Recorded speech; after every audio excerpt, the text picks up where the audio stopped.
مکتوبات جمع د مکتوبون ده. مکتوب لیکلی شوی توای خط توای، کتاب لیکلو توای اغشی توای کم کی چی لیکل کی معنی لغوی جمع ده. دا امام ربانی رحمه الله خپل حالات، خپل مکاشفات او الهامات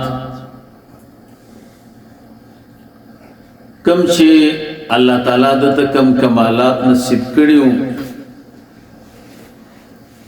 داغه بیان کړه دی او خپل مرشد مبارک خواجہ باقی بالله رحمه الله ته لګلی دی. دا داغه مجموعه ده.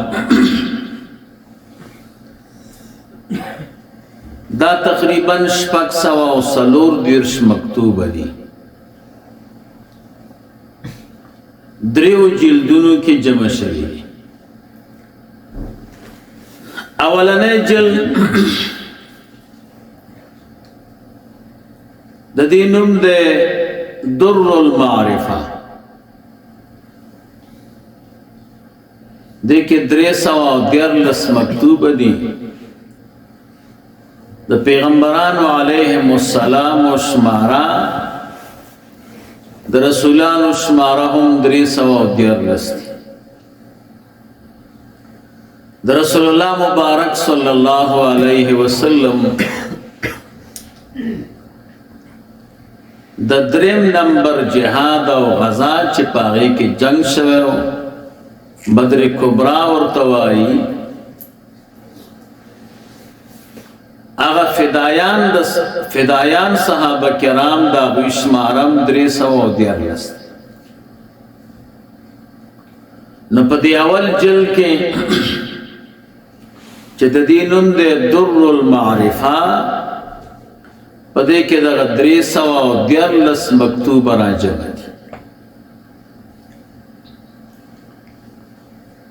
دا د مجدد الفسانی رحمه الله مرید مبارک دے مولانا یار محمد الجدید البدخشی التالقانی رحمه الله پسنا 1025 کی دا 314 مکتوب را جمع کړی دي او دیتے نمی خیده در المعرفه چې دا د مکتوبات شریف اولنې جلد. دویم نمبر جلد داغی نوم دے نور الخلائق. دویم جلد کی چې نور الخلائق نوم دے یو کم سل مکتوب دی پکی. دا د مجدد صاحب خلیفہ دے مولانا عبدالحی حصاری رحمه الله. دا پسنه 1023 کی دا یو کم سل مکتوب را جمع کړی دي چې اوس د مکتوبات شریف دویم نمبر جلد ہے. دریم نمبر جلد چې د دې نوم د معرفت الخلائق دې کې 222 مکتوب دي. دا حضرت مولانا محمد ہاشم برحان پوری رحمه الله دا پسنه 1021 کی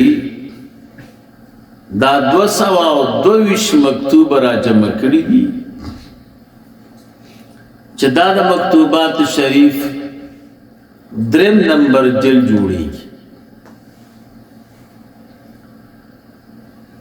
دی اول تا اول جلد وی، دویم تا دویم وی، دریم تا دریم وی. دا ترتیب ذکر آغلے چې دا په اعتبار د تاریخ سره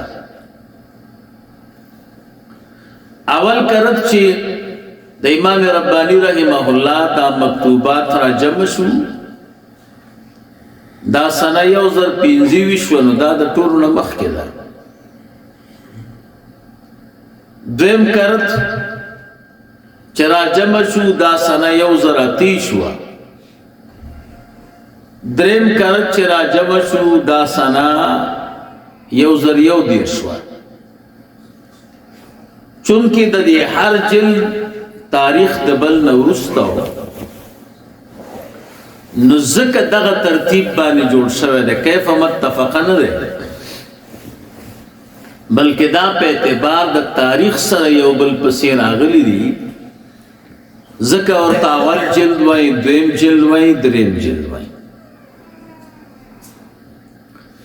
دا ولنۍ خبره وه چې د مکتوبات شریف د شمارې سره، د هغې د جلدونو سره او د هغې د جمع کوونکو سره د دې ربط.